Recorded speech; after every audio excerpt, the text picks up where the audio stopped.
आज हम लोग रजिस्ट्रेशन पेज बनाएंगे। इसका पर्पस होगा यूजर से रजिस्ट्रेशन करवाना। तो लास्ट क्लास में जो हमने टेम्पलेट सेटअप किए थे उसमें हमने एक फाइल बनाया था register.php। ये अभी ब्लैंक है, तो इसी फाइल में हम चलते हैं और यहाँ पे स्टार्ट करते हैं। तो ये हमारा ब्लैंक फाइल था और टेबल भी हमारे पास होना चाहिए जो हमने पहले बनाया था। इस तरीके से हमारे पास मेंबर्स नाम से टेबल है, उसमें ये सब कॉलम नेम है। तो टोटल हमारे पास 6 कॉलम नेम है और एक सबमिट बटन मिलाकर 7 हो गया। तो यहाँ पे एक टेबल बनाएंगे। ड्रीमवीवर में इंसर्ट टेबल, रो हो गया 7, कॉलम हो गए 2 और इसमें फॉर्म एक्शन में दे देना चाहिए form action method.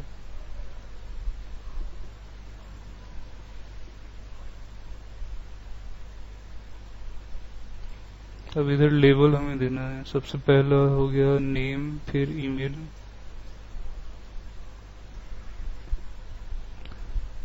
Design view में फास्ट कर सकते हैं।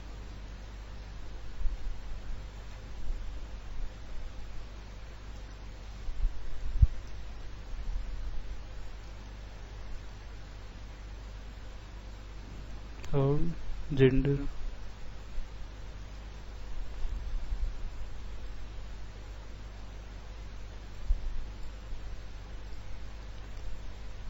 अब टेक्स्ट फील्ड डालते हैं। यहाँ से input type text, name,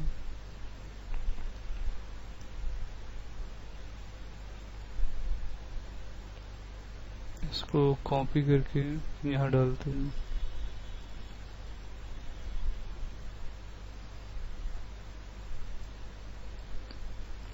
password का टाइप पासवर्ड होगा, नेम भी पासवर्ड रखा हमने।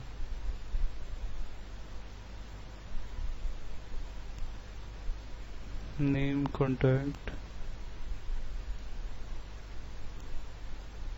Name, address. Gender radio button में बनाते हैं। तो input type radio, name, gender, value भी मेंशन करना होगा। तो एक मेल के लिए, दूसरा फिर फीमेल, वैल्यू भी फीमेल। यूजर को दिखता ये है और डेटाबेस में जाएगा ये वैल्यू, तो यहाँ होना चाहिए मेंशन। अब एक submit button. Input type submit, name submit, value register.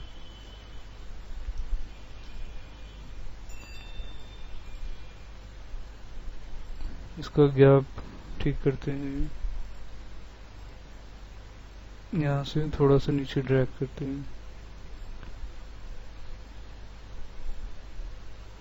तो फॉर्म आ रहा है यहाँ पे।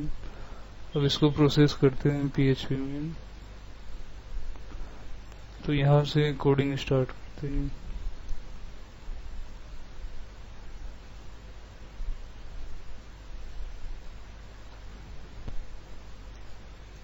ई फिर से $_ submit,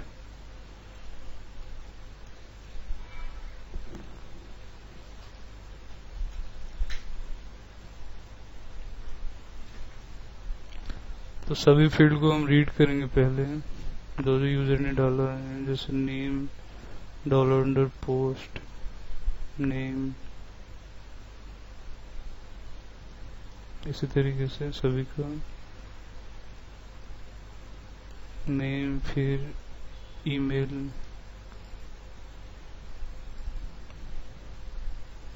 password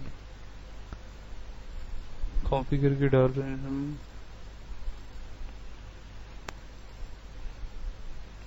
address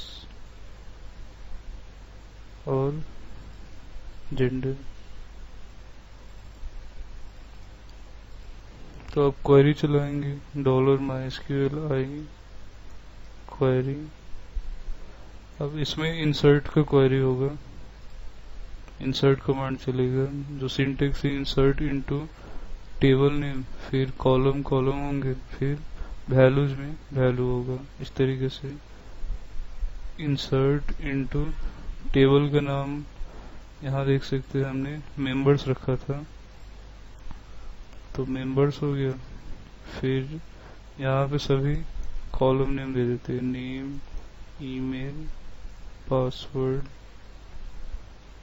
contact, address, gender और वैल्यू चाहिए। फिर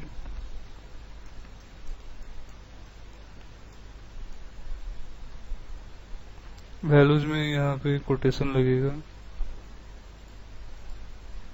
तो वेरिएबल पास करते हैं $नेम, ईमेल, फिर पासवर्ड, कॉन्टैक्ट,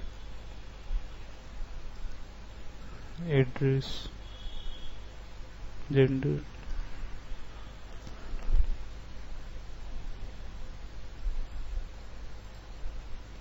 तब इसको कंफर्म किया जाता है कि हमारा क्वेरी ठीक तो है। इस तरीके से इफ $mysqli एरर, कि हमने जो क्वेरी किया उसमें कोई एरर है तो वो एरर दिखाएगा, अदरवाइज मैसेज आना चाहिए सक्सेसफुली का।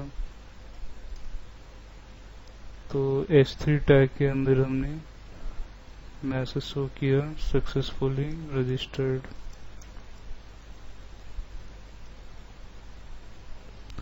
इसमें एक चीज समझना क्या होता है कि ये जो कॉलम नेम है, कॉलम नेम मतलब ये बिल्कुल सेम स्पेलिंग होना चाहिए, बट इसका ऑर्डर जरूरी नहीं है। इसमें कोई भी जो आगे पीछे यहाँ आगे पीछे कर सकते हैं, बट ये जो वैल्यूज है ये इसका रिस्पेक्टिव वैल्यूज होगा। मतलब फर्स्ट में आपने नेम लिखे हैं तो यहाँ फर्स्ट में $नेम उसका वैल्यू होना चाहिए। ईमेल सेकेंड में है तो यहाँ उसका वैल्यू होना चाहिए। अगर मिस्टेक से जैसे आपने यहाँ पे ईमेल कर दिया और यहाँ पे नेम कर दिया, तो वैसे PHP MySQL के अकॉर्डिंग एरर नहीं आएगा। क्या होगा कि ईमेल कॉलम में नेम चला जाएगा और नेम वाली कॉलम में ईमेल चला जाएगा, तो वो हमारे लिए एरर होगा, बट ये PHP में कोई एरर शो नहीं करेगा। तो इसलिए ये रिस्पेक्टिव वैल्यू रखना चाहिए, जो यहाँ सीक्वेंस है वही सीक्वेंस यहाँ होना चाहिए। और ये जो हमने एरर शो करवाया ये काफी हेल्पफुल होता है। जैसे मिस्टेक से आपने जितने कॉलम डाले हैं उतना वैल्यू नहीं डाले, जैसे ये हम हटाकर देखते हैं।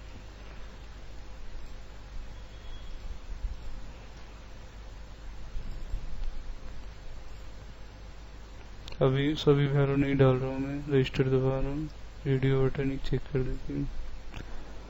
एक तो हमने डेटाबेस का कॉन्फ़िग फाइल भी आई थिंक कॉल नहीं किया है इस फाइल में, इसलिए ये एरर आ रहा है। पहले फर्स्ट एरर को ही ठीक करना चाहिए। डेटाबेस का कॉन्फ़िग फाइल हमारे में इंक्लूड नहीं है, header.php में भी खोल कर देख सकते हैं। Ctrl+D दबा रहा हूँ मैं, तो सबसे बेटर ही यहाँ पे कॉल होना चाहिए डेटाबेस का कॉन्फ़िग फाइल, क्योंकि header.php तो सभी में कॉल होगा। मीन्स रजिस्टर पेज बनाएंगे या लॉगिन बनाएंगे, प्रोफाइल बनाएंगे, तो सभी में हेडर कॉल होगा। तो हेडर में जो कॉल होता है वो सभी फाइल में बाय डिफॉल्ट कॉल हो जाएगा। तो इसलिए हम हेडर में ही कॉन्फ़िग फाइल को डालेंगे ताकि पूरी प्रोजेक्ट में डेटाबेस का फाइल कॉल हो जाए। तो includes/config.php, इंक्लूड्स के अंदर कॉन्फ़िग नहीं, लास्ट क्लास में हमने बनाए थे, उसको हमने यहाँ रखा होगा, ये रहा। तो प्रोजेक्ट में हम इंक्लूड्स फोल्डर में इसको डाल देते हैं। इस तरीके से हमने दिया था होस्ट, यूजर, पासवर्ड, नल और डेटाबेस का नेम। तो डेटाबेस का कॉन्फ़िग फाइल मिल गया रजिस्ट्रेशन.php में। अब इसको मैं रिफ्रेश दबा देता हूँ।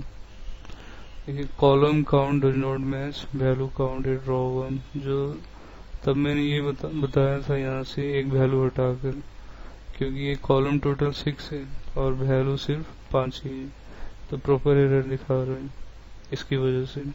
तो ये हमेशा लिखना चाहिए जब भी आप क्वेरी चलाते हैं, तो ये मेंशन करना चाहिए। अब रजिस्ट्रेशन करके देखते हैं।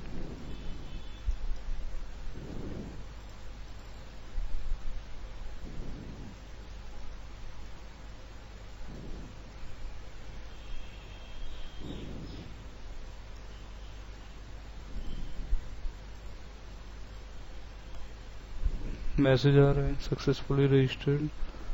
टेबल में जाकर देखते हैं एंट्री होता है या नहीं हुआ। यहाँ नेम, ईमेल, पासवर्ड सभी डिटेल आ रहा है, ठीक है। अब इसमें हमें वैलिडेशन डालना है, इंटीग्रेट वैलिडेशन और रजिस्ट्रेशन पेज। मतलब अब सपोज यूजर यहाँ कोई फील्ड नहीं डालता है, सबमिट दबाता है, तब भी सक्सेसफुली रजिस्टर हो गया। और ये एरर एक्चुअली रेडियो बटन जब भी हम देते हैं और एक में चेक नहीं करते हैं तो वो बाय डिफॉल्ट आता है।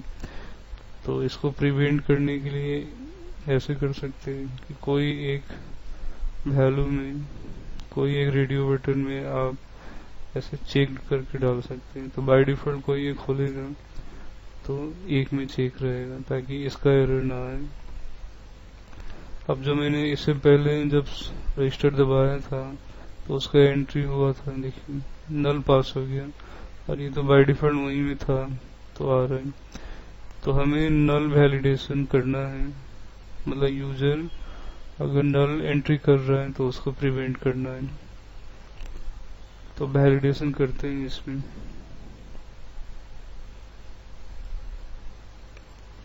तो वैलिडेशन का प्रॉपर टेक्निक हम करते हैं, एरे वैलिडेशन इसको कहते हैं।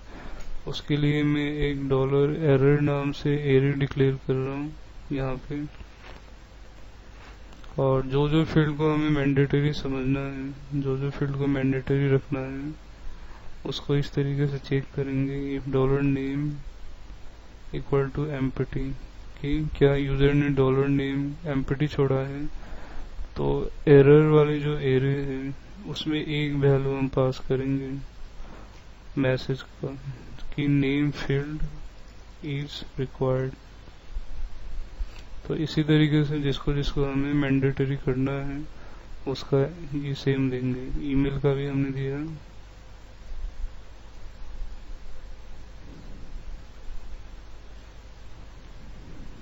और पासवर्ड का भी। तो अभी हमने समझा कि 3 फील्ड हमें मैंडेटरी रखना है। अब इस एरर जो एरे है इसमें कितना वैल्यू जाता है ये हमें कोडिंग से पता नहीं होगा, वो तो यूजर अगर जितना एम्प्टी छोड़ता है तो ऐसे समझ सकते हैं जैसे हमने 3 को मैंडेटरी समझा है। तो अगर यूजर तीनों में से एक डाल रहा है यहाँ पे वैल्यू, तो 2 नल हुआ, मतलब तो एरे में 2 वैल्यू गया, क्योंकि वैल्यू कब जा रहा है जब नल छोड़ रहा है यूजर, एम्प्टी छोड़ रहा है। तो इसलिए हमें काउंट करना चाहिए, क्योंकि वो यूजर पर डिपेंड है। तो काउंट फंक्शन एक होता है जो एरे की वैल्यू काउंट करता है। तो एरे का नाम हमने दिया डॉलर एरर, जो हमने बनाया था। अब डॉलर काउंट को हम इफ एल्स करके चेक करेंगे। If else if dollar count greater than 0, मतलब एरे में वैल्यू है, एरे में वैल्यू अगर होगा तो क्यों होगा कि यूजर ने नल छोड़ा होगा। तो ये हमारे लिए एरर पार्ट है और ये सक्सेस पार्ट है।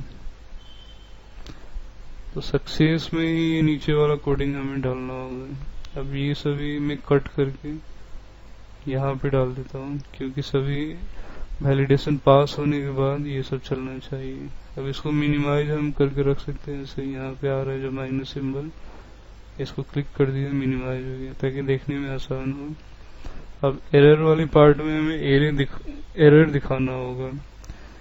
तो एरे के अंदर हमने रखा हुआ है सभी मैसेज को और बस उसको दिखाना है। तो हमने पहले भी किया था for each loop array topic में। फॉर ईच का पर्पस होता है एरे के वैल्यू को एक्सेस कर लेना। तो सिंटेक्स इसका dollar array is dollar value. तो एरे का नाम है एरर इज डॉलर वैल्यू और डॉलर वैल्यू में ही सभी वैल्यू है। इको डॉलर वैल्यू और लाइन ब्रेक हमने करवा दिया। अब वैलिडेशन हो गया, इसको चेक करते हैं। अब ये एक्चुअली ईमेल पासवर्ड हमेशा क्यों नजर आ रहा है कि मैंने सेव किया होगा कभी ये ब्राउजर में, ईमेल में ये ना पासवर्ड में, इसीलिए आ रहा है। तो अगर मैं 2 एम्प्टी छोड़ता हूँ तो 2 मैसेज आना चाहिए, लेकिन name field required, email field required. अगर ये तीनों छोड़ देता हूँ तो 3 मैसेज आएंगे और अब अगर एक ही छोड़ूंगा तो 1 मैसेज आएगा। सही है। और सपोज रिक्वायरमेंट होता है कि एक और चीज का हमें मैंडेटरी करना है, जैसे कॉन्टैक्ट नंबर, तो आसान है, बस कोई एक पार्ट को कॉपी कर लीजिए और फिर यहाँ वेरिएबल चेंज कर देंगे और वैल्यू। तो कॉन्टैक्ट नंबर भी मैंडेटरी हो गया। ऐसे बटन दबा कर देखते हैं आ रहा है कॉन्टैक्ट फिर रिक्वायर्ड। अब यूजर को यहाँ दिखाने के लिए एक मैसेज होता है यहाँ पे कि field mark with star are mandatory. तो ऐसे लिख सकते हैं फील्ड्स मार्क विद स्टार और मैंडेटरी, और जो जो हमें मैंडेटरी रखना था उसके आगे हम स्टार लगा देते हैं कि यूजर को समझ आए कि क्या क्या मैंडेटरी है।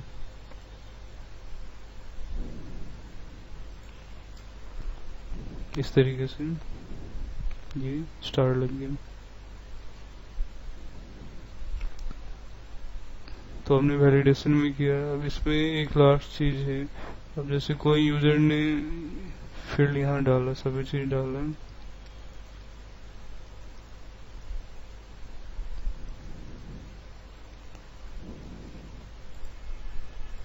अब मिस्टेक से सपोज एक मैंडेटरी फील्ड नहीं डाला और बटन दबा दिया, तो ये सब तो हट जाएंगे। देखिए वो फील्ड हट रहा है ना ये। तो इसका सॉल्यूशन क्या है ये हम समझते हैं। अब इनपुट जो होता है हमारा HTML का, उसमें वैल्यू में अगर कुछ लिखते हैं ना हम, जैसे ABC, तो वो ABC उसमें नजर आता है। देखिए ये तो पहले से ब्राउजर में सेव है इसलिए ये दोनों नजर आ रहे हैं, बट इसको देखिए वैल्यू में ABC लिखा तो आ रहा है ABC। तो कोई लॉजिक से हमें इसी में इको करवाना है जो यूजर ने रिसेंटली फॉर्म में फिल किया। तो उसके लिए हमें प्रॉपर करने के लिए इफ के अंदर इज सेट $_post और बटन का नाम submit. If is set $_post submit, मतलब कि क्या यूजर ने सबमिट दबाया है। अगर सबमिट दबाया तो इको $_post। इस फील्ड का नाम क्या है, नेम। हम नेम वाले में हैं तो इसको देख सकते हैं कैसे काम करता है। जैसे मैंने नेम डाला, अब और फील्ड में नहीं डाल रहा हूँ, जैसे एक मैंडेटरी जो था कॉन्टैक्ट, इसको नहीं डाल रहा हूँ मैं। तो ये हमें देखना है कि ये नेम फील्ड हटता है या नहीं। अब नहीं हटना चाहिए वैसे, सही है, क्योंकि हमने ये कोडिंग किया है वैल्यू में कि सबमिट बटन क्या क्लिक हुआ है। अगर सबमिट बटन क्लिक हुआ है तो पूरी फॉर्म में वैल्यू डाला होगा, तो उसमें से नेम वाला क्या था वो दिखा देगा नेम में। तो इसी तरीके से ये वैल्यू वाला पार्ट कॉपी कर लीजिए और आप चाहे ईमेल में डाल दीजिए, ईमेल में भी, बट ये चेंज होगा ईमेल। पासवर्ड तो एम्प्टी रखना चाहिए, कॉन्टैक्ट में भी रख सकते हैं, एड्रेस में भी। तो मैंडेटरी है या नहीं है, सभी में ऐसा रखना चाहिए ताकि यूजर को डिस्टर्ब ना हो फॉर्म फिल करने में दोबारा। तो अब इसको चेक करते हैं। जैसे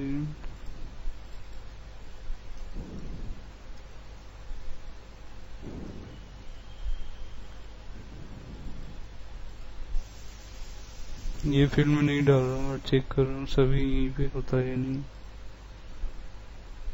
ये पासवर्ड तो खैर ब्लैंक था तो ब्लैंक हो गया। कॉन्टैक्ट नंबर मैंने नहीं डाला था, अब डाल देते हैं। Just a second. एड्रेस में हमने डाला था बट एड्रेस नहीं आया क्योंकि ओके हमने इसको रीनेम करना भूल गए थे। कॉन्टैक्ट कॉन्टैक्ट एड्रेस एड्रेस, ठीक है। पासवर्ड हमने ऐसे ही खाली छोड़ दिया है, तो एक बार फिर से करेंगे।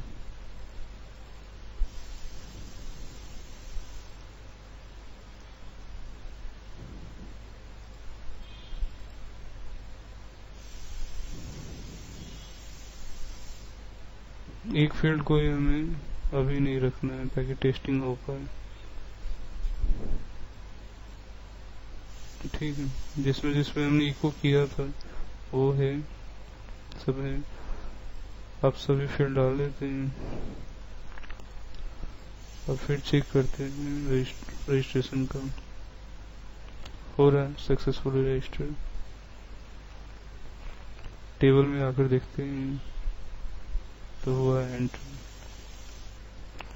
तो इस तरीके से हमने रजिस्ट्रेशन पेज बनाया था यूजर रजिस्ट्रेशन के लिए और उसमें वैलिडेशन भी किया और डिफॉल्ट जो फॉर्म सबमिट करने के बाद जो वैल्यू था वो यहाँ पे रहे उसके लिए भी हमने काम किया था।